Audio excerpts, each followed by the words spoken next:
Uy, boy! Kumusta? Hey, boy. Doon sa ka? Nag-review like ko aning research ni Perla Di Santos Ocampo and children in especially difficult circumstances. Ino na ko ba? Unsay about ana? Kaning si ADC ba para makabalo ka. Kung siya ka mental disorder na i-discuss na mo sa mga klase. Tapos, makategorize ni siya as ginabuhat ni siya sa mga mankind lang. Tao lang gapon na nagabuhat ani ba? Sample na ba? Example na niya ba magsulod aning CDC is kaning working children.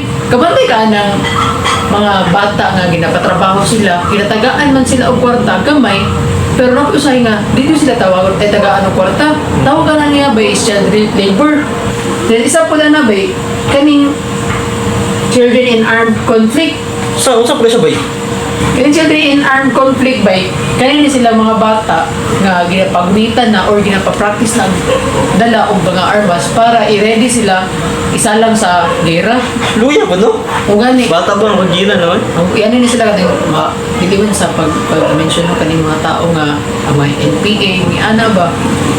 Hindi nga nila pa eskwela ng mga bata, ilahan na lang ipasala sa gira, kaya para na sila yung mga tao.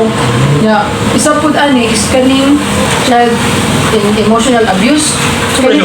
Kani sila nga mga bata ba, kani sila maka-experience of abuso, tapos affected kayo sila emotionally. Naka-experience sila of severe adverse effect on emotional and behavioral development. Kanina sila example ka ng mga tao nga o mga bata na ginahuli ka sa eskwelahan. Yan na ba yun? Wait lang ba? Sa ka na sa mong kurso, education, mga ba ka psychologist?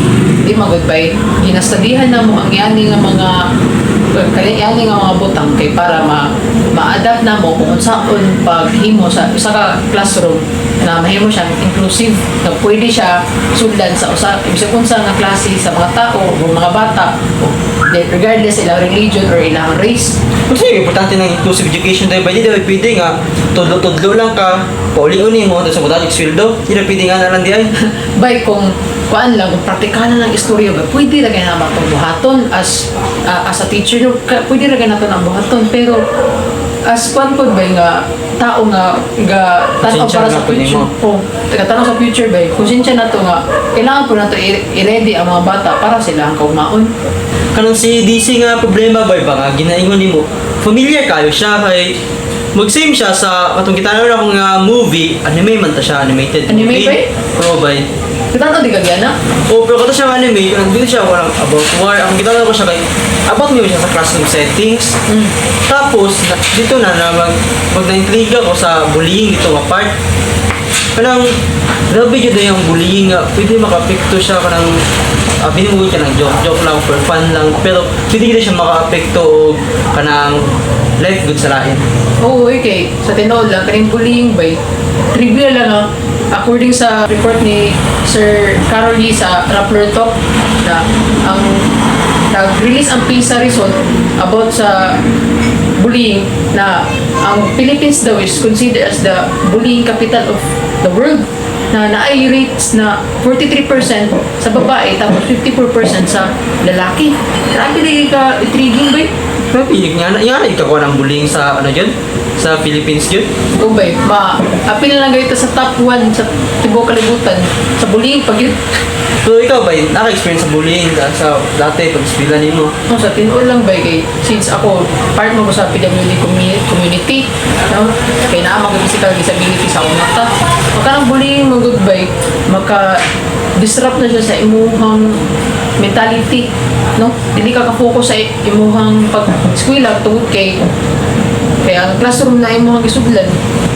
Ma-feel ni mo nga di ka belong kay ginawan ka ba, gina-neglect ka o ikaw po nga feel neglected mo palayon na po ka eh sulitin lang po ni mga kagalingon isa na siya panbay isa na siya ka-effect sa mahimong mabuli.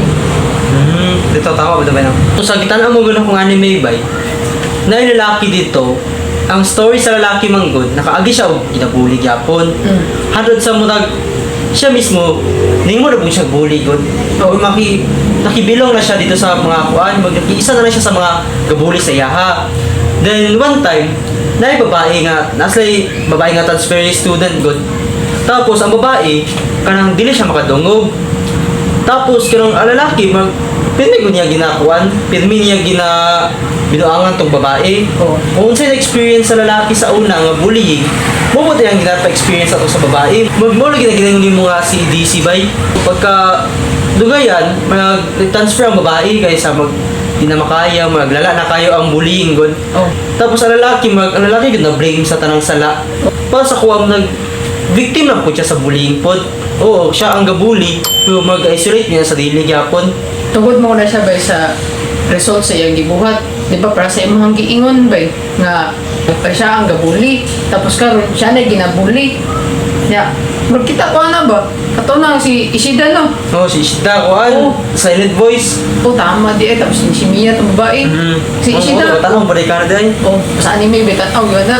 Si Ishida man goodbye sa iyahang case munang ginaisolit niya yung kaugalingan tungod kay kabantay ka siya na ang natrauma no. Oo, magigana. Iyang mga amigo nahimo na hinot niyang kalaban ginabuli na pino niya sa ginaturing niyang amigo sa una tumuto mahulog na siya dito sa child emotional abuse way nga tungod sa trauma nga iyang na feel or na experience atong ginabuli siya motong gina-isolate niya ang kagalingon kabalo magabay nga tungod ana nga trauma bay kay magkahimo sila developmental disability or sa ilang behavior may mong problem or growth impairment na napoy usahay bay nga makahimo silang mga butang na dapat dili nila buhaton example na ba is ang suicide. Oo, mo dyan bitaw kay. Pero sa komungit bay, dapat hindi nyo ito maging butan sa isa't isa. Kaya wala binakabalo sa mga problema nga ginadala sa ubang tao. Nakakabitiyo tag salita, niya sakit na kay sila ha. So makaunan na sa suicide nyo. Kumbaga, dapat mabutan ta kay para ma-cheer up sila, dili kay palalaon ng problema, di ba? Tama gid bay. Para si mga bay, sa kung ikaw ma-teacher ka po, niya, ma-notice ko nimo na ay bullying na itabo sa imuha ang classroom. Paano nimo ni ma-lesson or much better paano nimo mapawala ning bullying sa imong classroom ug mas maka-feel ta nimo siya nga belong sila, di sila makuan gud, di sila mahadlok ba nga di mabully nga mabully sila. Kung ako lang ang papanan bay button o pabuhaton o action about aning bullying ang first na akong buhaton dito is setting rules no strict rules and regulation para ma-lessen ang kanang yani nga mga butang no kani nga mga action kaning bullying.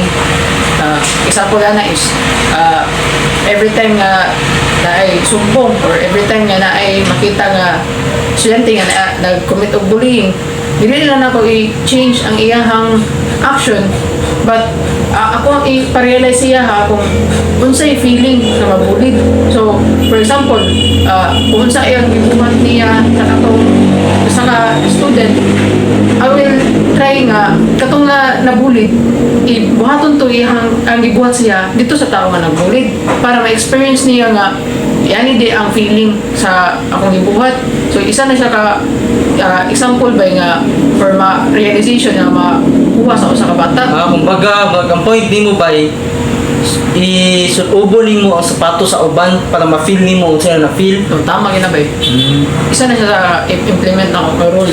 Kung ako man lang gani ang teacher ng students. Ikaw ba? Unsay gusto Kung sa ako lang ba, kaya syempre, di ba, sa naingon mo kayo na about sa CEDC, karang mga man-made nga problema. Di ba, kakuan ka na mag-phrase nila nga, ano to, tama ba nga, ang villain daw, wala ginapanganak. Kanang kumbaga, ang villain, magnabuhat na siya, through mag-experience ba. Kung yan ang problema ka lang sa CEDC, parang dili na mo mag-dig deeper ka ba? Kung unsa jud ang problema sa bata, kung if family problema, i-counseling, kung walang pa siya attention, or basig siya mismo naka-experience o bullying nga, need po siya o protection. Nga yan na ba nga, like, siguro, gibully siya mas dako sa yaha, kaya di man siya makabalos, so bully po siya mas gamay sa yaha. so ang gusto mo ipasabot ba, kailangan ta as kaning part sa community, kailangan kita maghimo og background checking sa itong mga bata. Oo, may gana. Abay, kaya di mo pwede nga parang band-aid solution lang kung ginatawag nila. Oo. Tapal-tapal lang. So, dapat, pas ka sagbot. Kung imong bunutan ng sagbot, matubo ba na sab. So, dapat, Lagi. dito, ang ugat yun ang targeton. Tama gid ka ba? Ikaw nga gatanaw, naka-experience na ba kag bullying? Pamilya nimo unsay cause ani nga misbehavior o paano ni siya masolusyonan o maiwasan? Gusto pa ba kang makabalo sa mga ani nga topic? O interesado ka sa mga ani nga video, just click the follow button and ang bell icon nga dali sa ubos. Until next time, boy. Bye!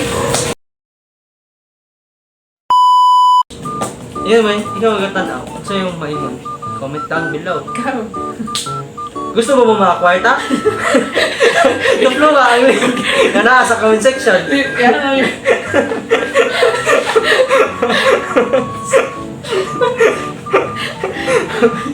Gusto mo lang mga tangan?